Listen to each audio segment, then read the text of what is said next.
Eu quero, nos minutos que eu tenho, falar sobre como curar uma alma ferida, como curar uma pessoa ferida, para que essa pessoa seja curada e venha curar outros que estão feridos também. Eu não posso curar uma pessoa ferida se eu estiver sofrendo da mesma ferida. Se eu tiver a mesma doença, a mesma ferida, como eu vou dar exemplo para essa pessoa? Então, eu quero nessa tarde meditar com você como curar uma pessoa ferida, uma alma ferida. Nós somos um ser tricotômico, espírito, alma e corpo. Está em 1 de Tessalonicenses, capítulo 5, verso 23.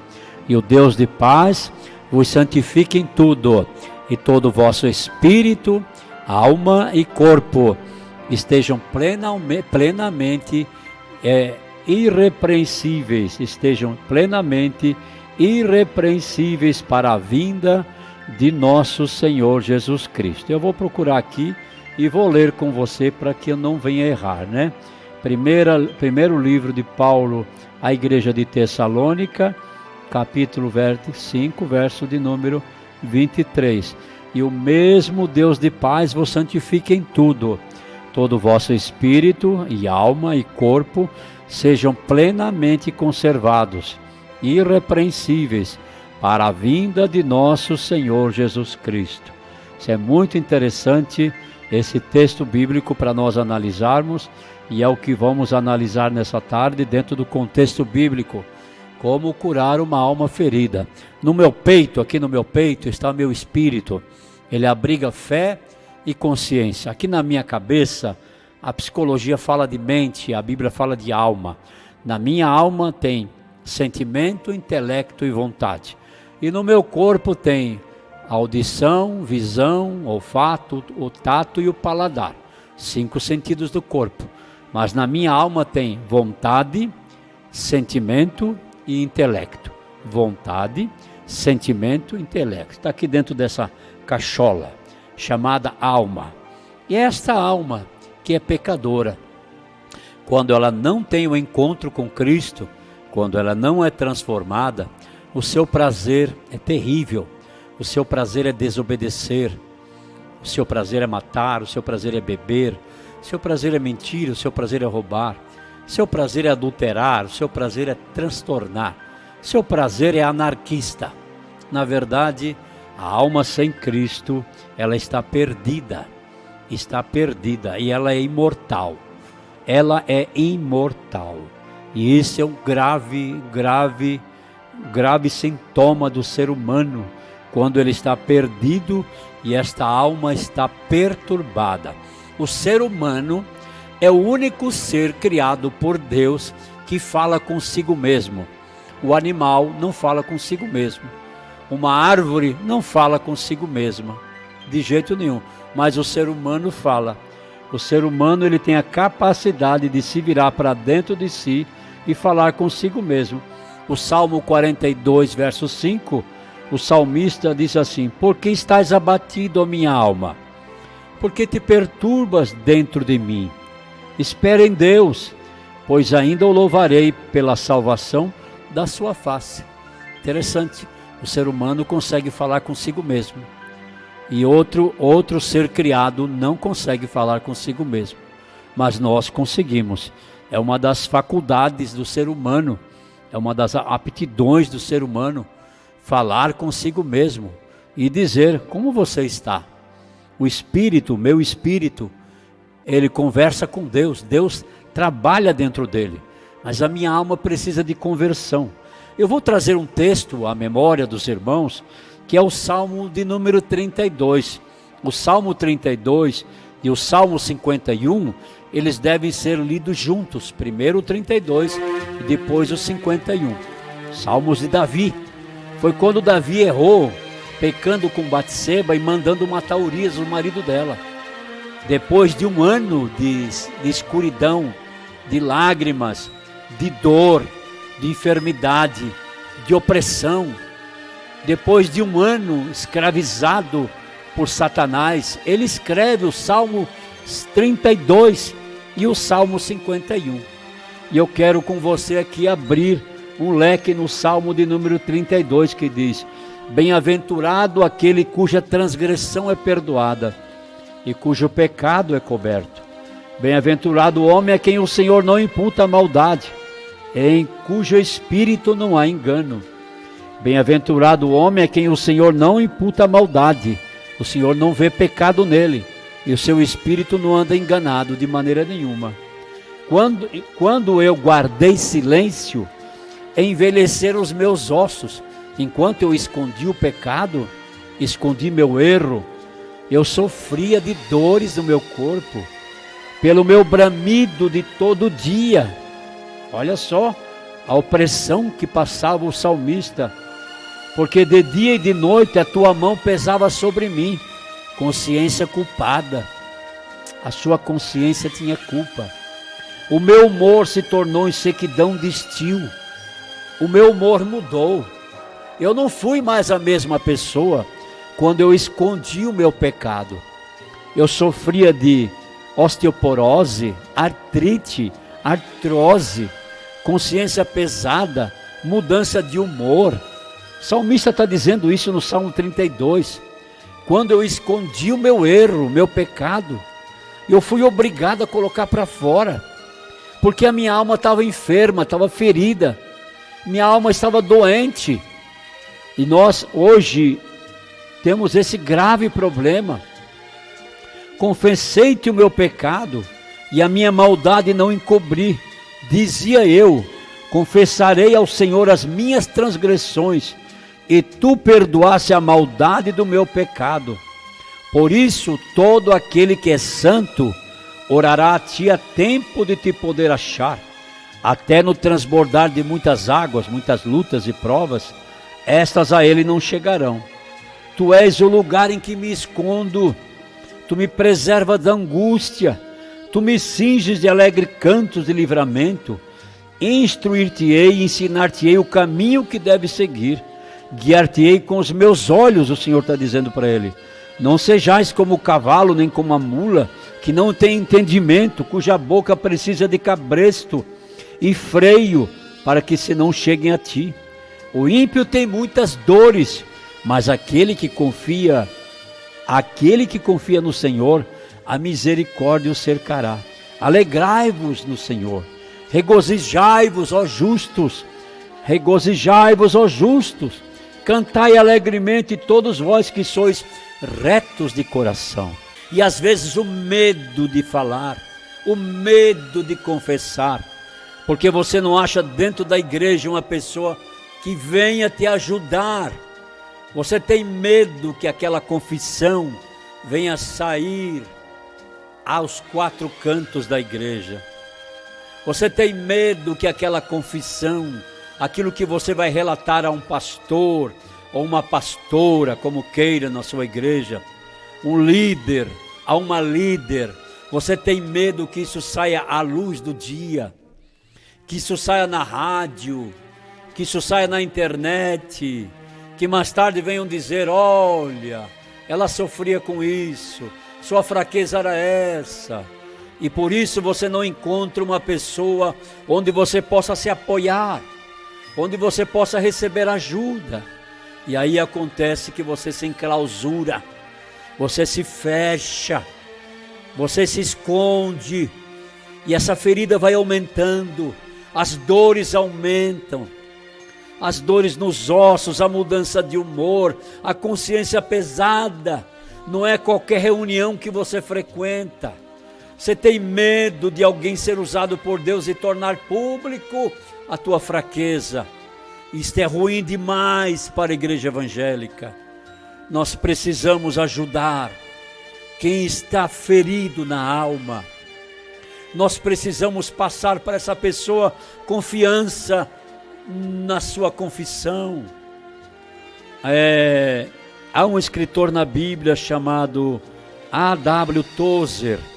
A.W. Tozer, ele diz num dos seus livros que cada pastor, cada líder, cada um na liderança de um departamento, ou de uma igreja, ou de um setor, Você precisa ter lá na sua casa um cemitério no fundo da sua casa. Deixa eu terminar a experiência para você não se assustar. Ele disse assim: cada pastor, cada evangelista, cada presbítero, cada líder de departamento, cada líder de grupo precisa ter na sua casa um cemitério.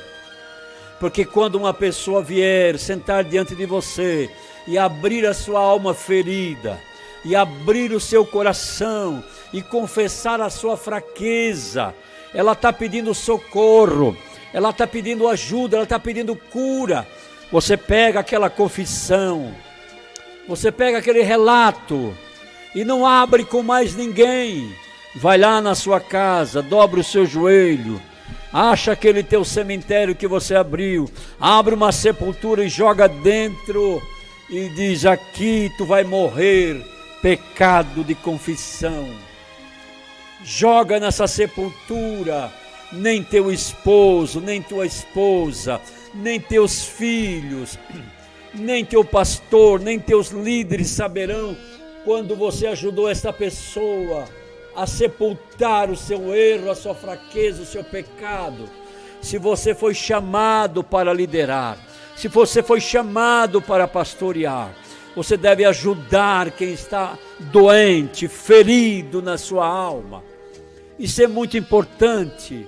O salmista aqui diz: enquanto eu me calei, envelheceram os meus ossos pelo meu bramido. Tem gente suando de madrugada, chorando, soluçando de dor na alma, porque o pecado na alma causa dores, causa medo. O pecado na alma causa artrite, artrose, ele causa uma doença psicossomática, ela vem para o corpo humano, a mudança de humor, a sua consciência pesa, seu espírito está preso, sua alma está ferida. Quantos estão dentro da igreja, muitas vezes sentado ao nosso lado, e ele olha para você, olha para outros, ele não encontra apoio para abrir o coração e dizer: eu sou fraco nesta área, eu tenho pecado e tropeçado nessa área, eu preciso de socorro. Que você seja o meu psicólogo, que você seja o meu psiquiatra, que você seja o meu médico, que você seja meu conselheiro, que você seja meu ajudante, meu ajudador. Ah, meus irmãos, como tem gente dentro da casa de Deus precisando de socorro nesta hora. Você sabia que o poder da cura sempre foi e sempre faz parte da natureza amorosa de Deus? O poder da cura da nossa alma faz parte da natureza amorosa de Deus. Nos curar faz parte do trabalho de Deus. Mas Deus vai usar você para curar outra alma ferida. Você sabia que quando um responsável, olha só, escute o que eu vou dizer para você.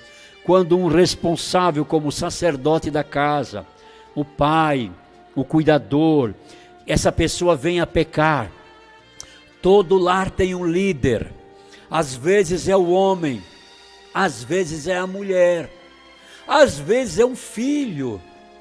Tem um sacerdote dentro de casa, que ele é o que paga o preço na oração, no jejum, na consagração, na humilhação, e através dele ou dela, Jesus vai curando as outras almas dentro de casa.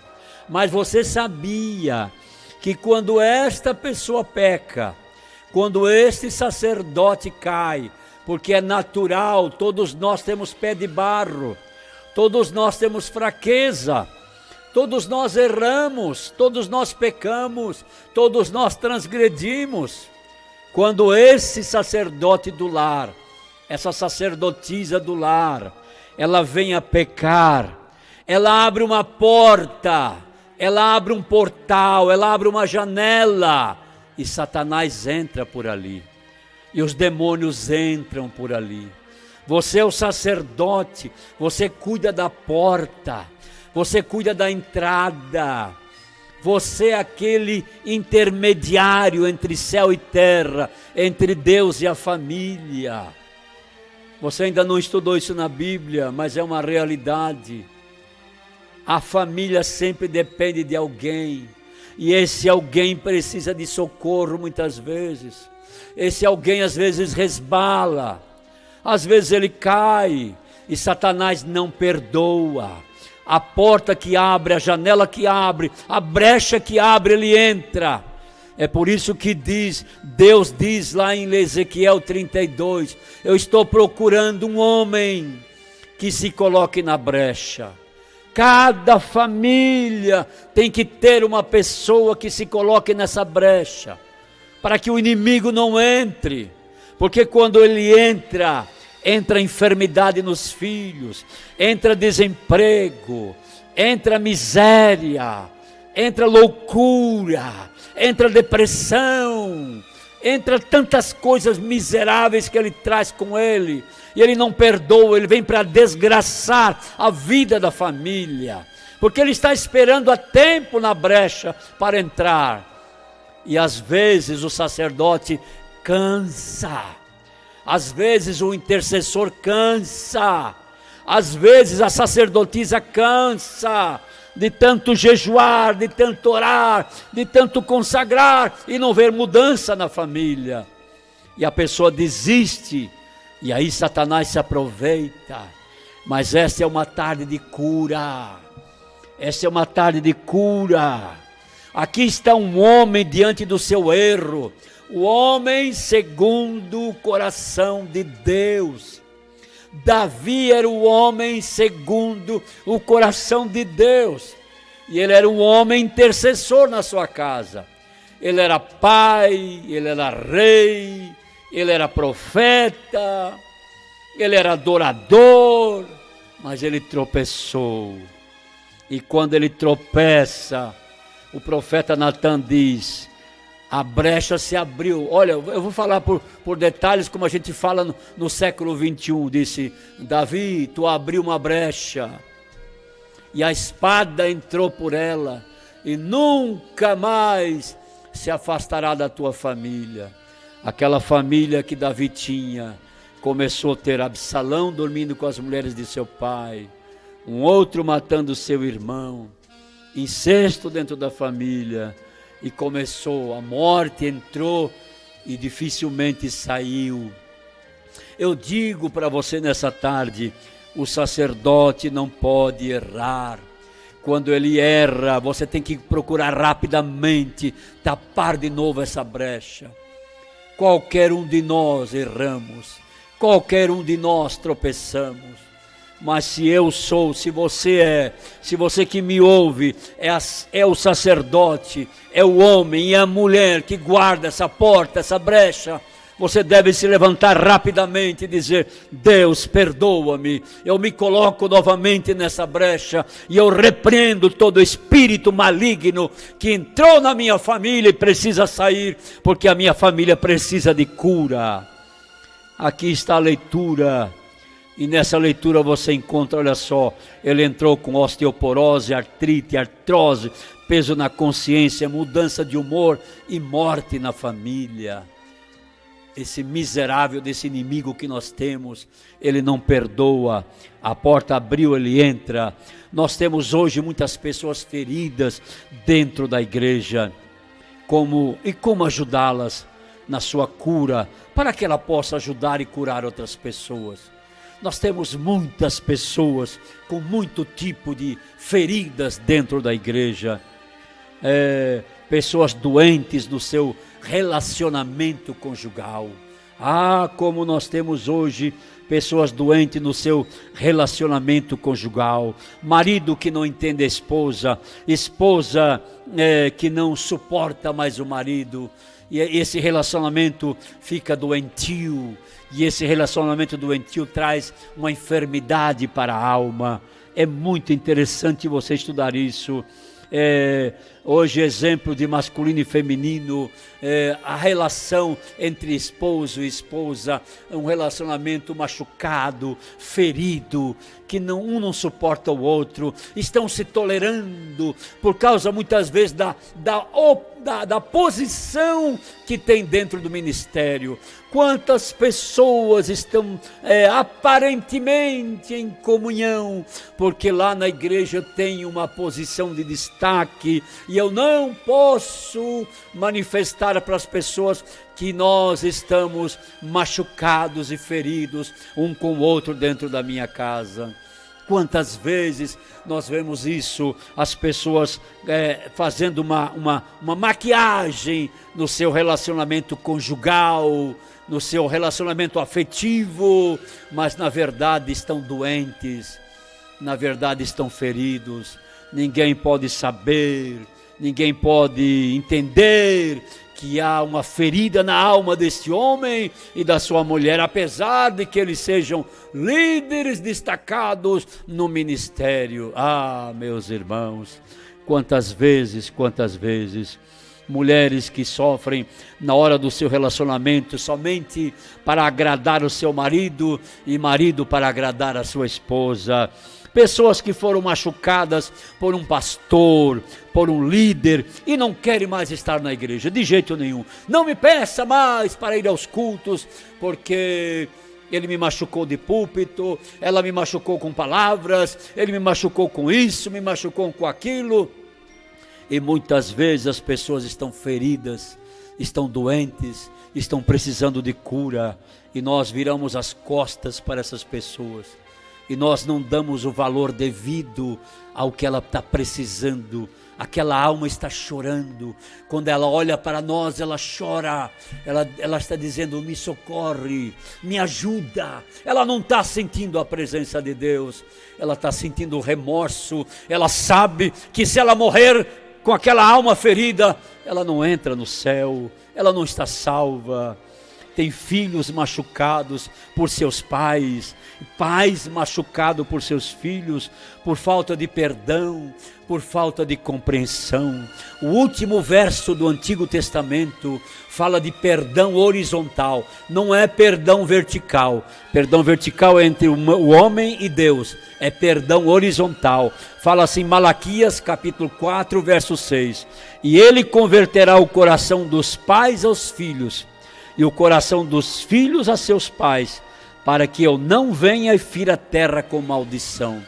Está falando da chegada de João Batista, é o último verso do Antigo Testamento, Malaquias 4:6. É perdão horizontal, é perdão dentro de casa, é perdão no seio da família, entre marido e esposa, entre pais e filhos, entre filhos e pais, entre nora e sogra, entre cunhados, entre tio e sobrinhos. É um perdão horizontal. Muitas vezes empurramos com a barriga e vamos levando assim a vida cristã, mas a gente sabe que há coisas que precisam ser solucionadas no meio da família. A falta de perdão, a falta de abraço, a falta de compreensão, a falta de carinho, a falta de amor, a falta de tantas coisas. Isso vai acumulando, vai trazendo feridas, e uma palavra dita no tempo errado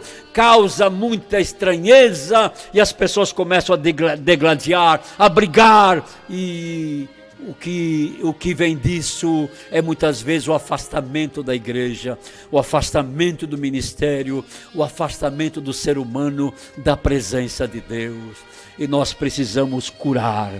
Uma pessoa sai da igreja hoje, ela se ausenta por um tempo, é semelhante ao filho pródigo. O filho pródigo pediu o que era seu, foi embora, gastou lá dissolutamente a sua riqueza, mas lá ele caiu em si e disse: quantos jornaleiros, trabalhadores na casa de meu pai têm abundância de pão, e eu aqui vivo com esses porcos. Levantar-me-ei, irei ter com meu pai e dir-lhe: pai, pequei contra o céu e perante ti, e já não sou digno de ser chamado teu filho. Mas recebe-me como um dos teus empregados. Oh, coisa linda, coisa linda. É o caminho da cura, mas só que tem um grave problema na igreja brasileira hoje. Essa pessoa foi embora, essa pessoa foi se divertir lá no mundo, essa pessoa gastou toda a sua riqueza, os seus dons ela enterrou, a sua alegria, o seu talento desapareceu, e ela volta para casa e ela encontra um problemão na sua casa. Ela encontra o filho mais velho, o espírito do filho mais velho que ficou dentro de casa. E ele disse: não, aqui não é seu lugar, o teu tempo passou. E nós temos muitos hoje dentro da casa de Deus que não aceitam a volta do filho pródigo. Nós temos muitas pessoas hoje dentro da igreja que não estão aceitando a volta daquele que errou, aquele que tropeçou, aquele que também reconheceu o seu erro, o seu pecado e está voltando para casa. E nós colocamos ele na parede e nós dissemos assim: ó Pai, esse teu filho, ele não disse esse meu irmão, esse teu filho não é digno de entrar aqui. E nós começamos a podar ele dentro da igreja. E Deus começa a usá-lo novamente. E Deus começa a trabalhar na vida do filho pródigo, porque ele sabe onde ele estava, ele sabe o que é a casa do pai, ele valoriza mais agora. Mas o filho mais velho começa a podar e dizer: pastor, não dê a vaga para esse, aquilo não é de confiança, sabe, ele já fez isso. E começa a apontar o defeito do filho pródigo que está voltando. Ele adulterou, ele mentiu, ele roubou, ele foi preso, ele fez isso, ele fez aquilo. Todos nós estamos sujeitos a isso. Mas ele não aceita o irmão mais novo. Ele não aceita. E como nós temos isso dentro da igreja hoje, lá está vindo para casa, está voltando para casa uma alma doente, uma alma ferida, reconhecendo que errou, que pecou e que está querendo um lugarzinho de volta nos braços do Pai, mas encontra alguém dizendo: você não é digno de ser curado, você não merece esta casa, você não merece o nosso sobrenome, você não merece ser usado por Deus. Estamos muitas vezes nos colocando no lugar de Deus. Se Deus deu uma lição ao filho pródigo, ele vai ser muito mais crente agora, ele vai ser um servo mais fiel. Deixa que o Senhor o cure, ajude-o a ser curado, ajude-a a ser curada, ajude-o, porque você também pode passar pelo mesmo processo.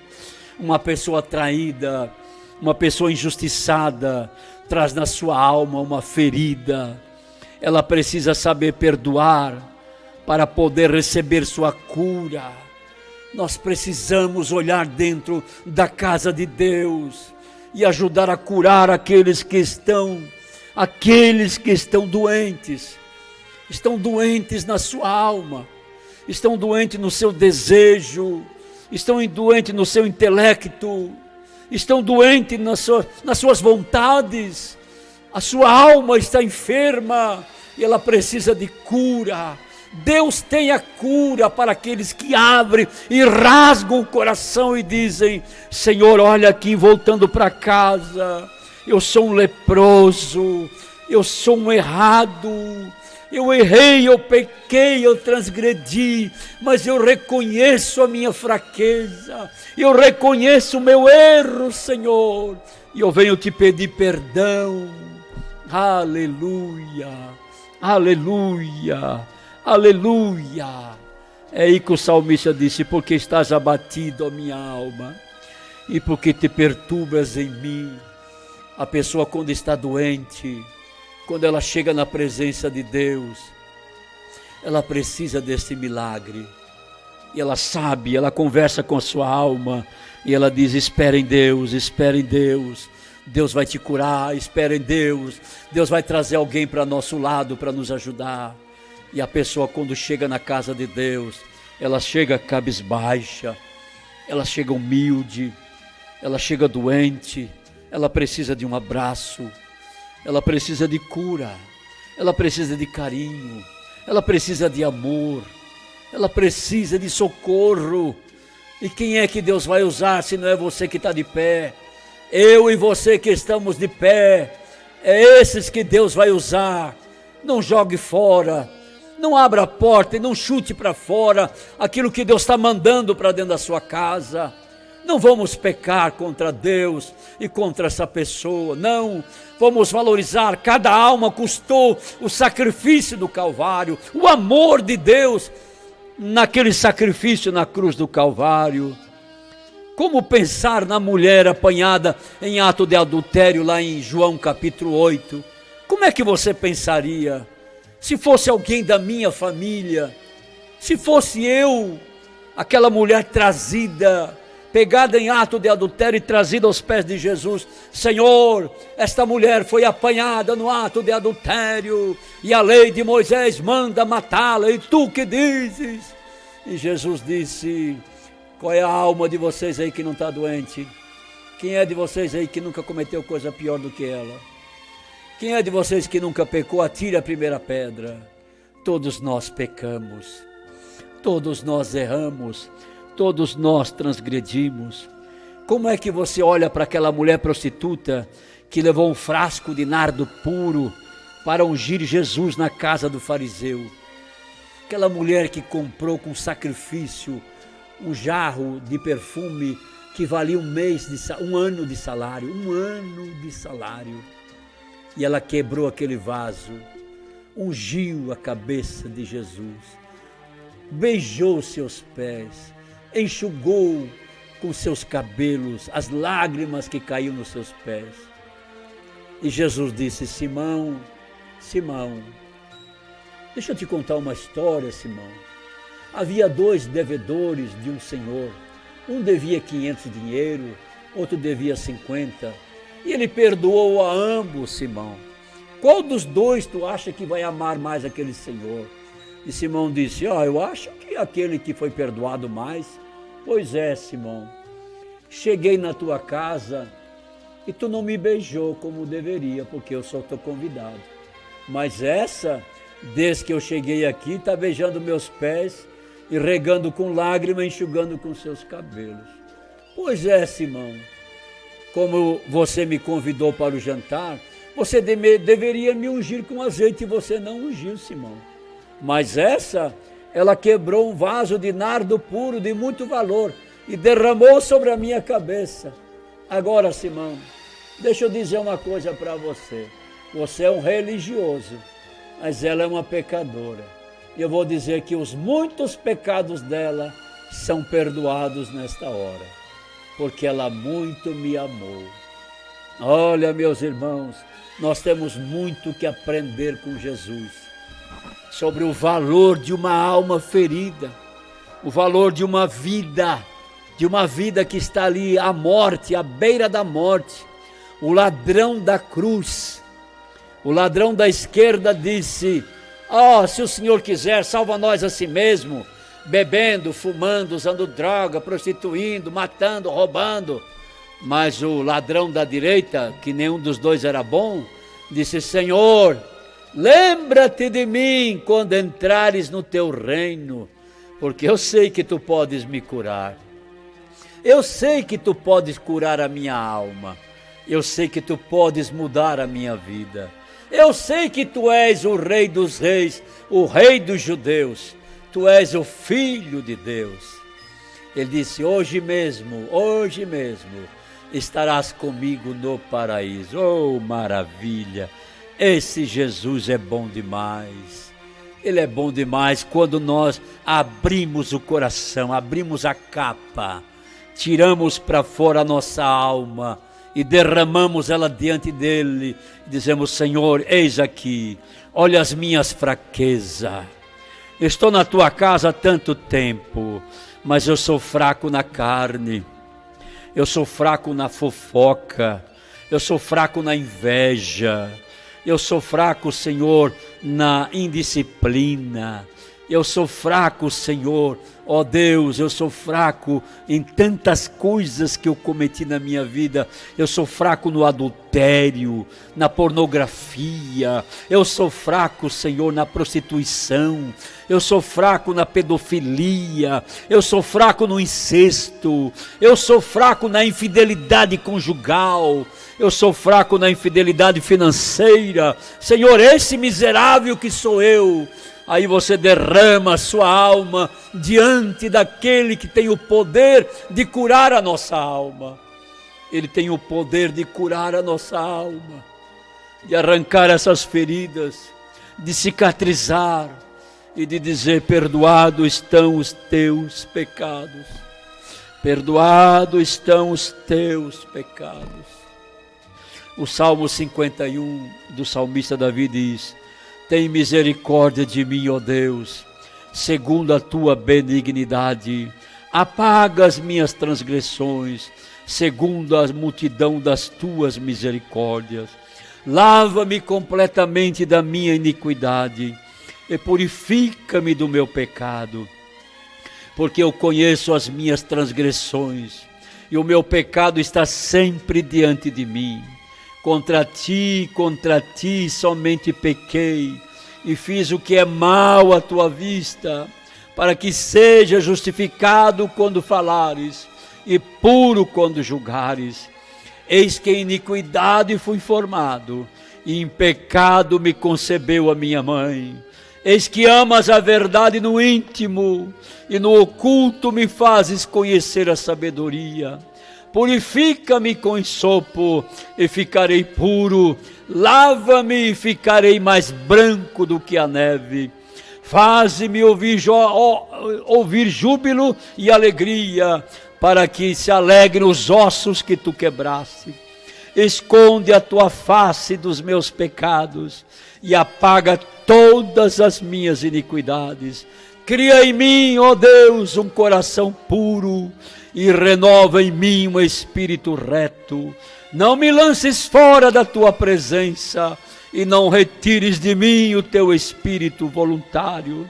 Então ensinarei os transgressores os teus caminhos e os pecadores a ti se converterão.